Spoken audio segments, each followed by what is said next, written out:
Hey team.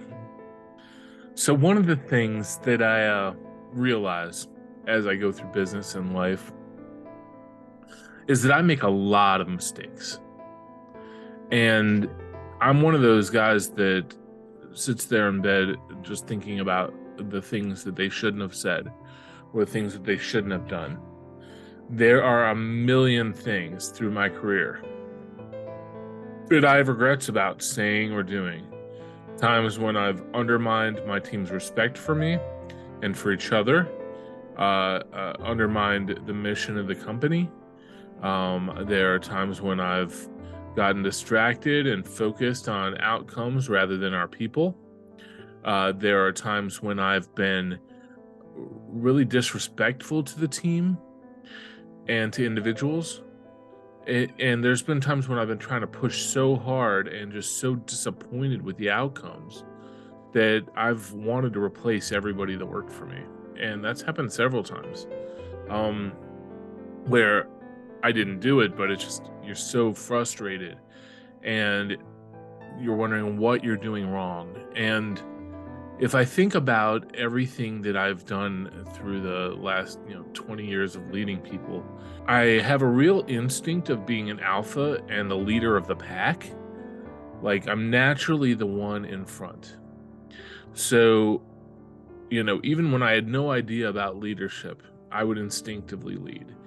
And I think I did that for a long time before I formally went to any leadership classes and formally started studying leadership and deciding to look into those crucial conversations, which is an amazing book, by the way, and trying to figure out really how to communicate with people that are in a rough spot and whether they're doing something that's affecting our company or personally, etc.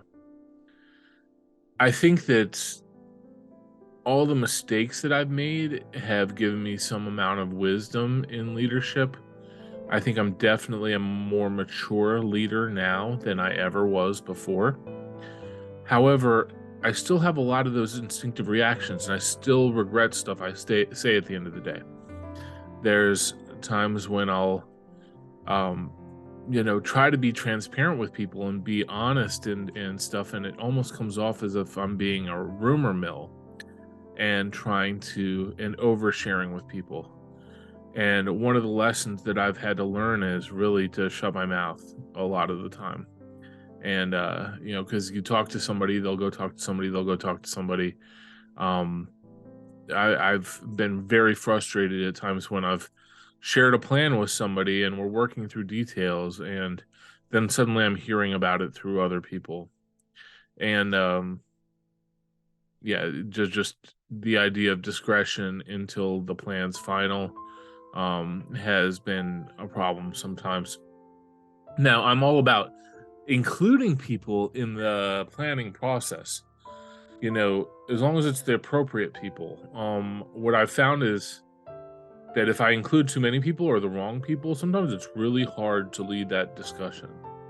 Sometimes, in order for everybody to have a contribution in that conversation or to help in that planning process, you have to accommodate personalities that often are throwing out advice which may be extremely technically accurate, but is not in alignment with the objectives of the company. So you have to pick that team really well, and then people get hurt that they're left out of that team that is deciding the future of the company or the future of our product or whatever. Anyway, there are all these things that I've learned over the years, and I'd say I'm in no point of perfection right now, but I am in a point of where I've made enough of these mistakes that I've become um, a little wise to it.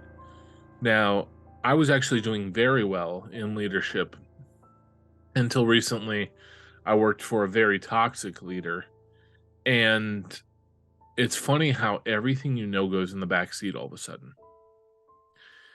When you're being forced to perform at a high level and with an authoritarian leader, and you have to trickle down that, it's really hard to stick to your guns and be employee focused and all this stuff when you're in an environment which is fundamentally abusive. Um, and it really set back a lot of my leadership progress, I believe. I look at things now, you know, I used to always stick to my guns as far as what's right and my ethics and you know, respecting everyone and doing my best to lead in not really a democratic way, but an inclusive way. And then I had to work for over a year for somebody who was really making me not want to, not allowing transparency and inclusiveness. And that experience, I feel like I need therapy for after that. Um, and that's really odd because I've never needed therapy for something from work before. But now the whole push is okay, that's over. Everybody push beyond it. I don't want to hear about it again. Um, we're facing forward. It's the future now. But I think about all the mistakes and all the regrets I have of my own leadership because of really where I've had to lead from for the last year and a half, 2 years. And I think that it'll take another year or two of me righting my own ship before I'm a great leader again. And that's something that's really sad, that I could be affected that much by, a superior, by a executive in the company above me, and that I could be so full of regret because of things that I said and did as a leader, because I'm being put in those positions where, I'm just being told to do and relay and not to include anyone and not to share any information and just to force things to happen. It's not the right way. So now, as I'm trying to recover and become that great leader again, I realize that I'm broken in a lot of ways. I realize that, I know the right things to do and say, and, I feel like I have to dig us out first. And I have to grab the flag and run down the field with it and lead everyone into the right direction. But at the same time, I'm so beaten up and tired. When you're in a relationship with someone who doesn't really care about you anymore, and you try to advocate for yourself for a while, but then after a while you just kind of go into survival mode and you just do what it takes to survive. And you're like, yes, honey, I'll go do this chore and then hide in my cave because nobody actually likes me in this house. If you translate that to leadership in a company and have that same feeling, that's really what I'm dealing with. So it's very hard now that that period of my life is over to dig back out. I feel like I'm that battered husband, it's like I feel like I'm in that place where it's really hard to dig into new ground and move forward. So I probably will never go to therapy about it, but maybe this is my therapy. Thanks everybody for listening. But this is I realize when you've made leadership mistakes, you carry a lot of guilt.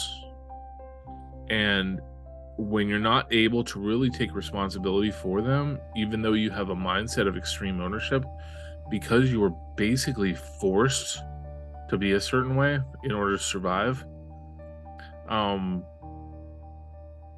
it really is kind of against everything. So in hindsight, I should have quit, honestly. And I encourage any of you, if you're in that situation, quit. I didn't quit because I needed the money for bills, family, etc. But in hindsight, I should have just started over. Anyway, so let's move forward here. Let's talk about how to become an effective leader through influence.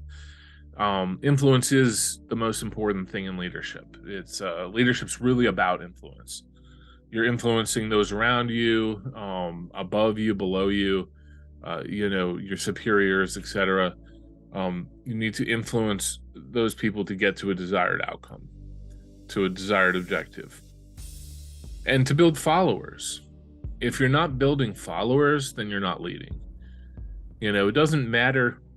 Your role in the company doesn't matter. It doesn't matter if you're CEO, COO, VP of whatever, manager of this. Like, you can be the frontline worker and have so much influence and respect that everyone in the company will follow you.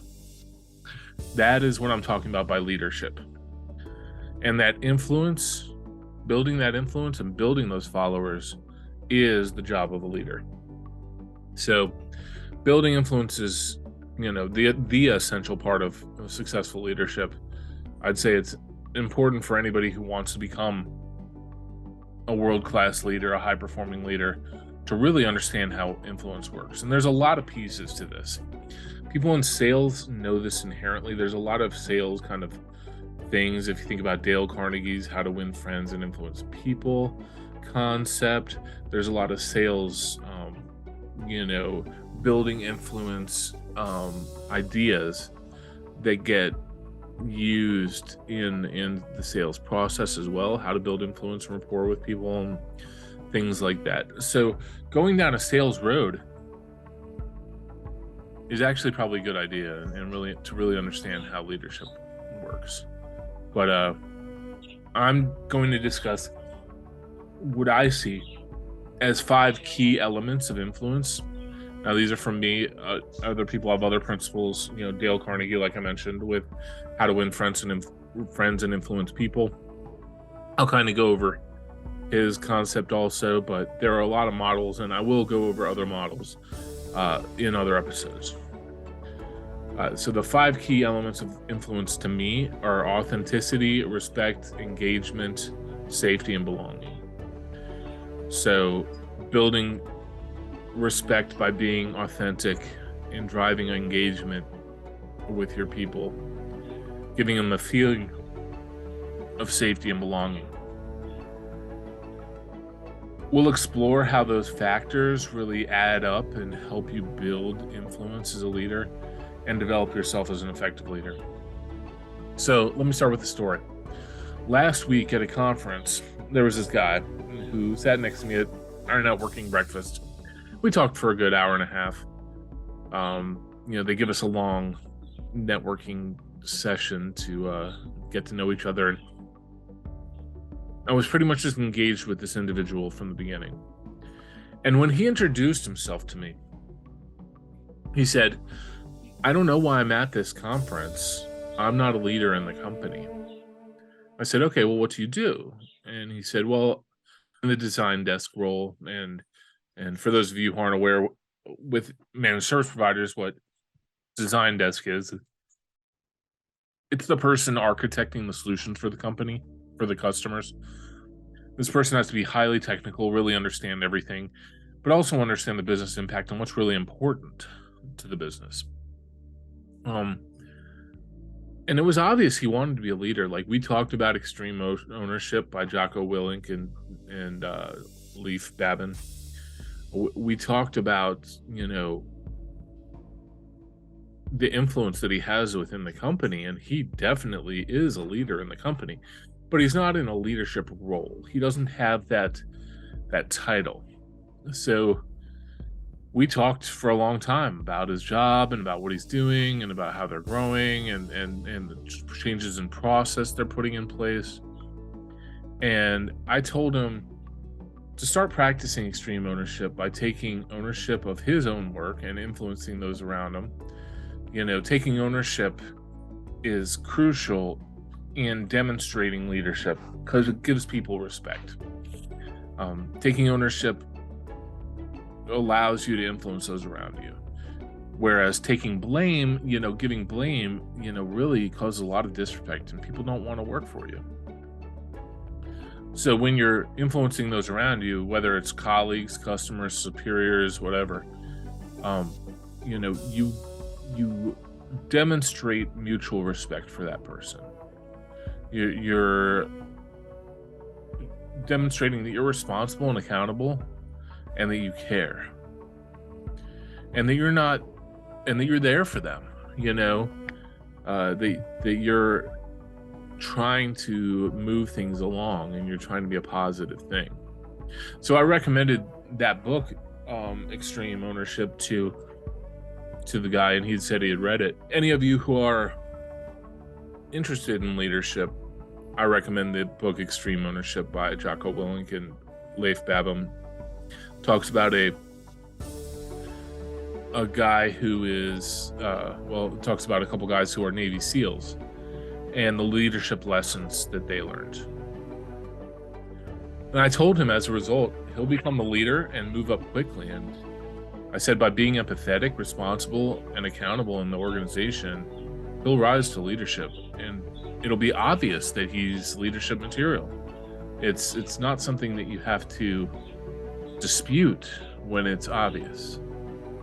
So the thing is, with this, building influence and leadership, and extreme ownership, this guy already had studied that book, and we'd discussed influence a lot at that breakfast. He knows what he's doing to be a leader. So to me, there's something that's getting in the way of leadership for him. And that is really that he's not in a leadership role, so he's not leading. And I see that too much. There's people that could be great leaders, but they're waiting for someone to call them a leader. And I told him, and it's funny because other people around me at the table looked at me like I was crazy. And I said, leadership isn't something that you're given, it's something you are and you take. You become a leader yourself. You grow those skills. You show ownership and responsibility and accountability. And you show empathy and respect. And you build influence and followers. It has nothing to do with your title in the company. The title in the company comes as long as they're not completely ignorant. They can see that you're a leader. And a lot of times those people that are obviously a leader catapult quickly through the ranks in the company. They're not having to become a middle manager. They can go right from help desk to executive. It's really this depends obviously on the person, but if it's clear that you're a strong leader, you're respectful, everyone appreciates you, and you've built up that influence and followership, then you're leading wherever you are. And so I told him that. So let me tell another story. So this is years ago. Probably almost 10 years ago now, where I was in a role that was a leadership role, but I wasn't running the company. And somebody else was running the company. Good guy, great at sales, very accountable, good ethics, stuff like that. But as far as influence with the team, he had none. I'm saying, no one on the team respected him. No one on the team wanted to follow him. He kept on leading from a point of revenue rather than technical capability. Also, when it came to making decisions. So, we're a managed service provider. And if you're trying to sell stuff just because it makes good money, but it's not a good technical solution, or if you're selling stuff that really just is putting us in a bad place technically, with poor solutions that we're going to have to support, people get kind of upset. I remember one time, people were upset about him, and this happened several times, because he underspec'd a server, and they were on site with the client trying to deploy this server, that didn't have enough cores for the number of VMs that needed to run on it, didn't have enough memory, didn't have enough storage, like nothing. And they're trying to make it work, but it's just clear the customer needs another server. And so where he had designed it in a bubble without asking for help, sold it, and then he's forcing us, because he was the leader of the company, to make us all do this. And and like I said, this is like 10 years ago, but that happened over and over and over again. It was continuous, and it was just like people would give him feedback and he wouldn't take it. He kept on trying to charge ahead with like a bull in a china shop, and not really listening to what other people had to say. And that really made people not respect him, not want to follow him. So he lost all influence with people in the company. So even though he was in a leadership position running the company, he lost all influence with everybody. Now, I basically started doing the same job. No one gave me that job to do. I just took over. I just said, okay, guys, what are the things that need to change? Let's create a form and get some feedback. These are the things that need to change. And then I started doing them. And then I got his title, and I was running the organization. Was it fair to him? Absolutely not. It was like stealing. I stole the guy's job from him. But it's what the company needed at the time. Like no one wanted to follow this guy. And like I said, he's a great guy. Like, I like him to this day. He's a friend. Like, there's nothing wrong with this guy as a person. It's just, as a leader, he was not garnering that respect. He tends not to include people, not to ask for help, not to make wise decisions as a leader, and thus, lost respect. So I'm just saying that, nobody has to give you that role. In that case, I took that leadership role. Like, I literally took it from him. So, when you're thinking, oh, somebody has to give me my leadership spot, no one will ever give you your leadership spot. You have to become a leader. You have to demonstrate that ability yourself, and then get the respect of everybody, and then you'll get the role. So our own self-defined upper limits is often what keeps us from becoming the leaders that we can. We get comfortable and decide not to push the limits, and we let somebody else lead. We decide to choose our battles.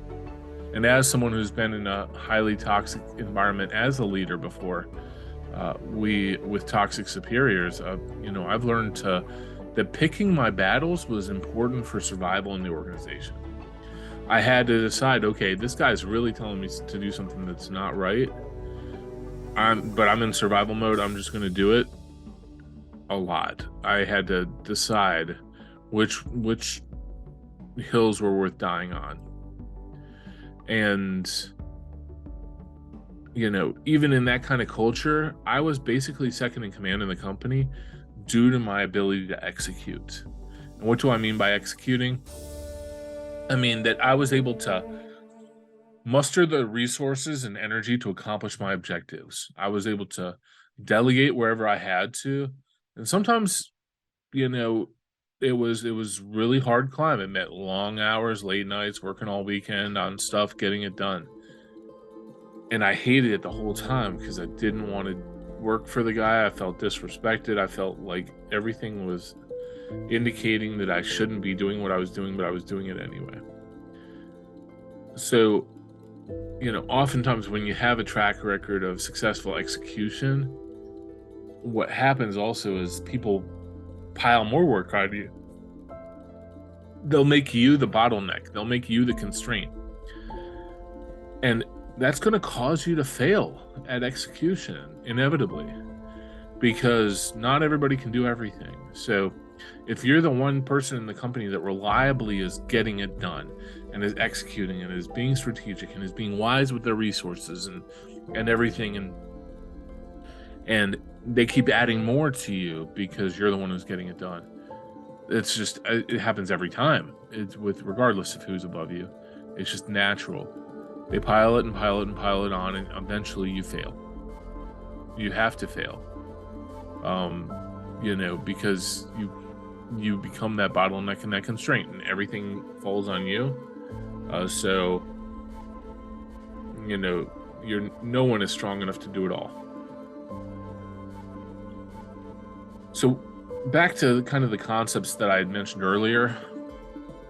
What are the important things of being a leader? I think it's really authenticity, respect, engagement, safety, and belonging. Those will help you get influence and help you be an effective and high-performing world-class leader. Authenticity is one of the most important elements of influence. It's all about being genuine in your interactions with everybody, and people can sense when you're not authentic. People can sense when you're being fake or phony or hiding things, and when you're trying to be more than you are. That can damage your influence and your reputation. To be an effective leader, you need to be genuine in your interactions with others. And when I'm saying others, I mean, yes, your superiors, yes, your peers, yes, to everyone on your team. Everyone needs to feel that you're you. And we can go into authenticity if anybody wants to drop a comment in other episodes. There's a lot to authenticity, including transparency, but it's basically being who you say you are. Now, respect is also key for influence. It's a little bit different than authenticity. Respect is about listening to other people, respecting their rights and their decisions, respecting them as human beings, as people, as men and women working for your organization, respecting their ideas.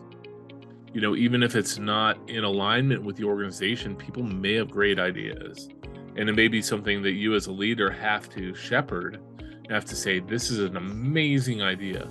Right now, it's not in alignment with any of our objectives, so we have to table it, but these are our objectives. Do you have any ideas that work along with these? Because you're obviously coming up with great things. That takes that talented person with great ideas and aims them in alignment with your objectives. To me, that's our job as a leader. I don't want to just squash the guy with the ideas and be like, no, that's not what we're doing, because that's a bad idea. Maybe a great idea for another company. And if you lose his respect by ignoring his ideas or her ideas, they'll go to another company and use that idea and possibly destroy yours. So, it's important to respect people. A leader who respects people is going to be more effective in influence because people want to follow who they respect. People are more likely to follow people that they have respect and trust in. It's respect fuels influence that way. It's really important to influence that way. Engagement, like authenticity and respect, is really important. And what it really means is you're taking these people that you're influencing and you're engaging them. You're engaging them. Like, people often complain about how their employees have lack of engagement and nobody's engaged, and who's to blame for that? It's you. You're the leader. No one's to blame for lack of engagement except for you. So what are you doing to engage your team? Engagement is essential for influence. It's about inspiring and motivating others to take action and achieve those common goals and objectives of the company. If you're an influential leader, you need to be able to engage people and make them feel like there's something they're a part of something that's bigger than them. Or else they're just going to kind of languish and not be engaged. Safety is another key element. It's fundamental. It's about creating that environment where people feel safe in their decisions and actions. People talk about psychological safety, but I mean, it can extend to physical safety also, but it's creating that environment where people aren't afraid. They're able to share, not feel blame, not feel ridiculed when they have an idea that doesn't fit. This opens up ideas of innovation and experimentation. If people aren't safe, if they don't feel safe, they're not going to give you their best ideas. You're not going to get your best work and engagement out of people that don't feel safe. They're in survival mode, and they're going to do what they have to do to serve you in order to protect their paycheck. But that's it. It's the equivalent of quiet quitting. Psychological safety is key to building influence and retaining followers.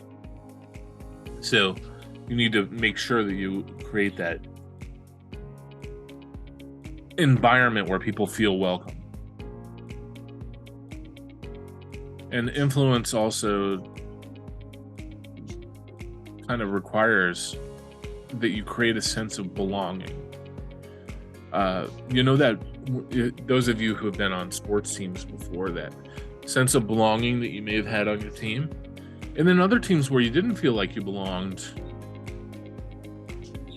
that really affected how you performed, didn't it? Because you're not going to perform like a rock star on a team where you feel like you don't belong at all. But those of you who felt like you belonged and you really were a part of this great team, that helped drive that atmosphere of being a part of something bigger, and where your individual contributions matter. So that sense of belonging is important. It's similar to giving somebody that why, the why to get something done, but it's a little bit. It's not really related to the mission. The sense of belonging is a psychological thing. It's a well-being thing that people need in order to perform at their top. And you are able to influence that sense of belonging. You're able to create high performers by giving them that sense of belonging. Think about a high school coach in a locker room, getting the basketball team ready for a game, or the football game ready for a game. It's that sense of belonging is what I'm talking about. So these 5 factors: authenticity, respect, engagement, safety, and belonging, they can help you influence the people around you and create successful outcomes as a leader. They'll also help you develop yourself into a successful leader who commands influence and respect from others. And if you want to, learn to be a more influential leader, make sure you think about these 5 elements. And those of you who are looking for other models, I encourage you to look at, Jocko Willink and Leif Bevan's Extreme Ownership. Also at Dale Carnegie's How to Win Friends and Influence People. I'll link to those below. I'll probably put an affiliate link for Amazon or something. So if you do, use any of those, I get a couple bucks out of them. Maybe might get a couple cents, depending on how much they cost. But Dale Carnegie's awesome. It's been around for 100 years. Maybe not that long, but it's an old book, and really discusses how to be a genuine person. And by being genuine, by not criticizing people, by not complaining, by being honest, by being a genuine person, creating influence, and not with the purposes of manipulation in mind, but to be a true leader for them. All right, everybody. If you have any questions, feel free to drop a comment, reach out to me here or on LinkedIn. And also I love it when people like and subscribe. So do that too. All right. Thank you so much, everybody.